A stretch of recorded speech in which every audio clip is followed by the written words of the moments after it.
Welcome back. If you have content in a Microsoft Excel document, you can export that content to a Microsoft Word document. What we're going to do first is we're going to go to the File command. Then we're going to go to Export. What we're then going to do is we're going to change the file type.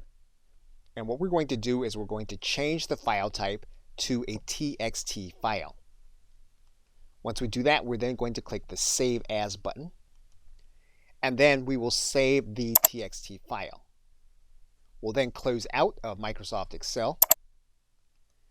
We'll then have our new Word document open. We will then go to the File command, and then what we're going to do is we're then going to click Open. When we're looking for the document, what we're going to do is we're then going to look for text files. You'll then see our document open in this area. We'll then click Open. And then all of your content will then be inside of Microsoft Word for you to begin to work with. We can also embed content from Microsoft Excel into our document. We can go to the Object command. We'll then click Object. We'll then look for Microsoft Excel. And we can get access to our Microsoft Excel worksheet.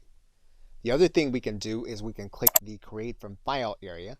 We'll then browse to our Microsoft Excel file. We'll then grab our file. We'll click Insert. Now, we can choose to link to the item, or we can display it as an icon. In this case, we're going to link to the file and display it as an icon. We're then going to click OK. And then our document will be available by click through this icon.